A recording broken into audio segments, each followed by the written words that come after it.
Assalamualaikum warahmatullahi wabarakatuh. Halo, perkenalkan nama saya Siti Oliva, nomor induk mahasiswa 220885. Saya dari Prodi Manajemen RA2. Di sini saya akan membuat video untuk memenuhi tugas ujian tengah semester mata kuliah Etika dan Tanggung Jawab Sosial Bisnis.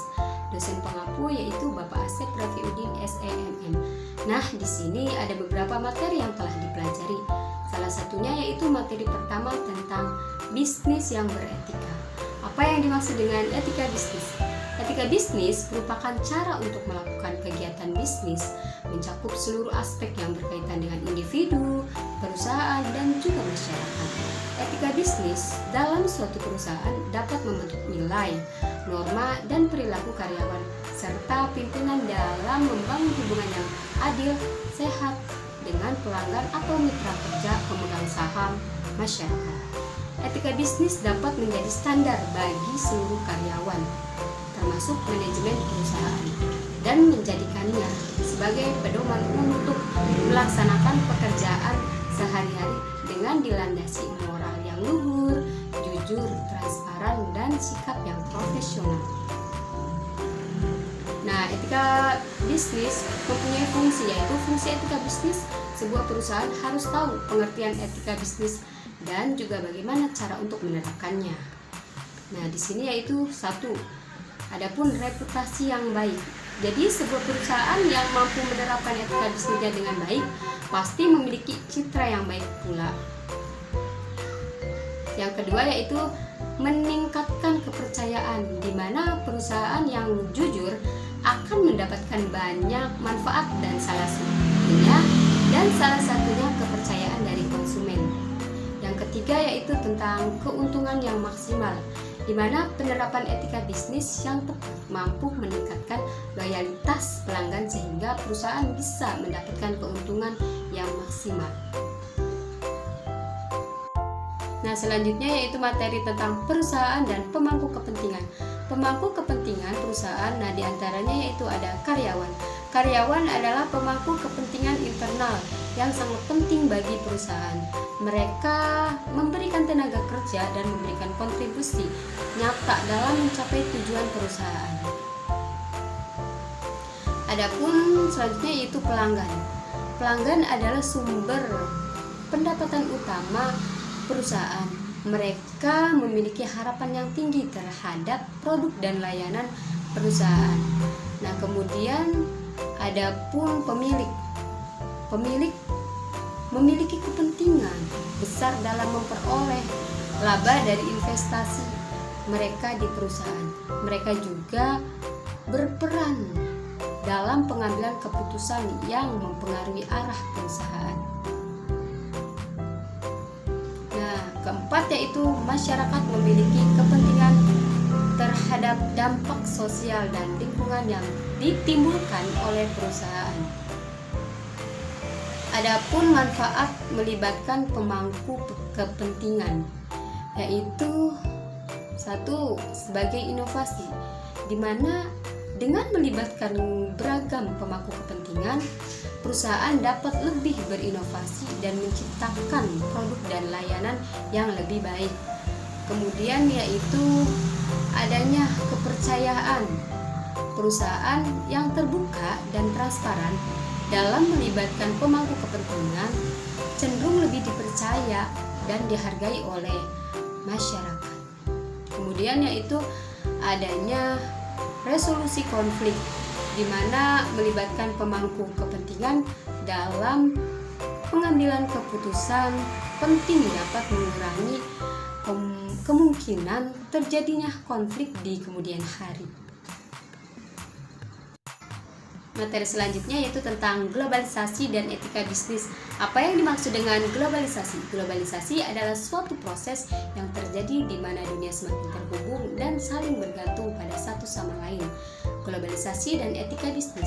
Globalisasi dan etika bisnis mempunyai keterkaitan yang sangat erat. Di era globalisasi, persaingan bisnis global menjadi semakin ketat dan terbuka.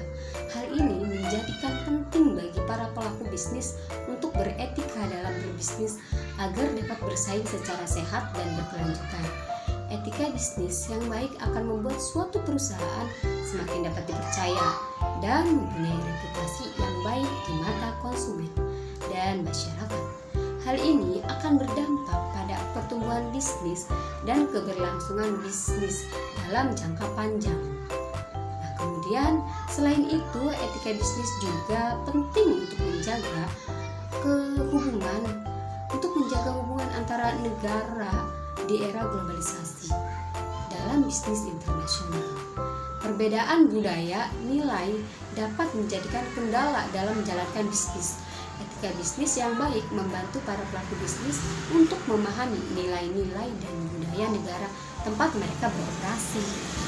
Nah, kemudian penerapan etika bisnis di era globalisasi. Untuk menerapkan etika bisnis di era globalisasi, maka perlu adanya kesadaran dari para pelaku bisnis untuk berkomitmen pada praktis bisnis yang etis. Berikut beberapa hal yang dapat dilakukan untuk menerapkan etika bisnis di era globalisasi. Salah satunya yaitu memahami keberagaman budaya dan nilai. Selanjutnya yaitu ada menjaga integritas dan kejujuran. Nah, terakhir yaitu garis tanggung jawab sosial. Kemudian yaitu materi tentang teori etika. Di sini ada satu, teori teleologi. Istilah teleologi berasal dari bahasa Yunani yaitu telos yang berarti tujuan. Teori ini menyatakan bahwa baik atau buruknya suatu perbuatan itu tergantung pada tujuan yang dicapainya. Suatu perbuatan yang memang bermaksud baik tetapi tidak menghasilkan sesuatu yang bermakna. Kedua yaitu teori egoisme etis. Teori egoisme etis bisa diartikan sebagai suatu pandangan bahwa seseorang harus mengejar kepentingan mereka sendiri. Pokok-pokok pandangan egoisme etis. Nah, di sini ada egoisme etis itu tidak mengatakan bahwa orang harus membela kepentingannya sendiri maupun kepentingan orang lain. Nah, egoisme etis juga hanya berkeyakinan satu-satunya tugas untuk membela kepentingan diri. Kemudian egoisme etis tidak mengatakan bahwa kita harus menghindari tindakan menolong orang lain.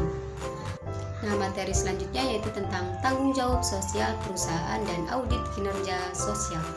Apa yang dimaksud dengan audit pertanggungjawaban sosial? Ialah suatu proses di mana organisasi dapat menentukan kewajaran kinerja sosial mereka, melaporkan dan mengembangkan kinerjanya.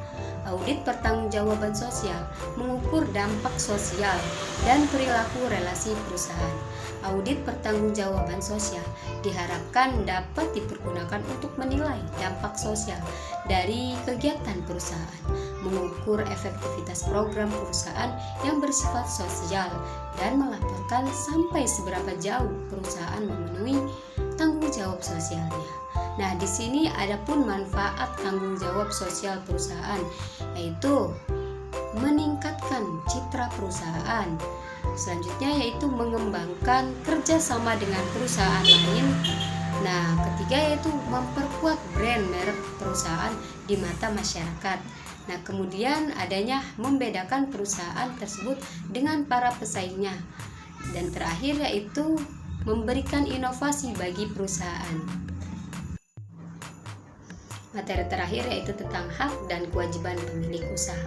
Pengertian pemilik usaha ialah pelaku usaha adalah sebagaimana diatur dalam pasal 1 angka 3 Undang-Undang Nomor 8 Tahun 1999 tentang perlindungan konsumen, adalah setiap orang, perseorangan atau badan usaha baik yang berbentuk badan hukum maupun bukan badan hukum yang didirikan dan berkedudukan atau melakukan kegiatan dalam wilayah hukum negara Republik Indonesia, baik sendiri maupun bersama-sama melalui perjanjian penyelenggaraan kegiatan usaha dalam berbagai bidang ekonomi.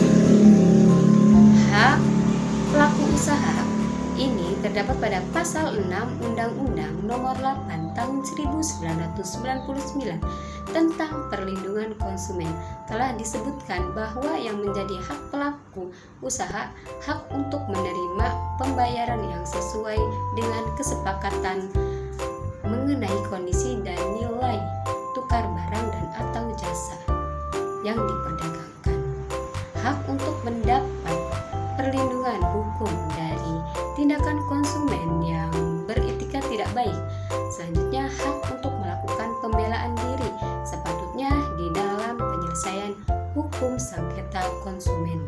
Nah, selanjutnya yaitu ada hak untuk rehabilitasi nama baik apabila terbukti secara hukum bahwa kerugian konsumen tidak diakibatkan oleh barang dan atau jasa yang diperdagangkan.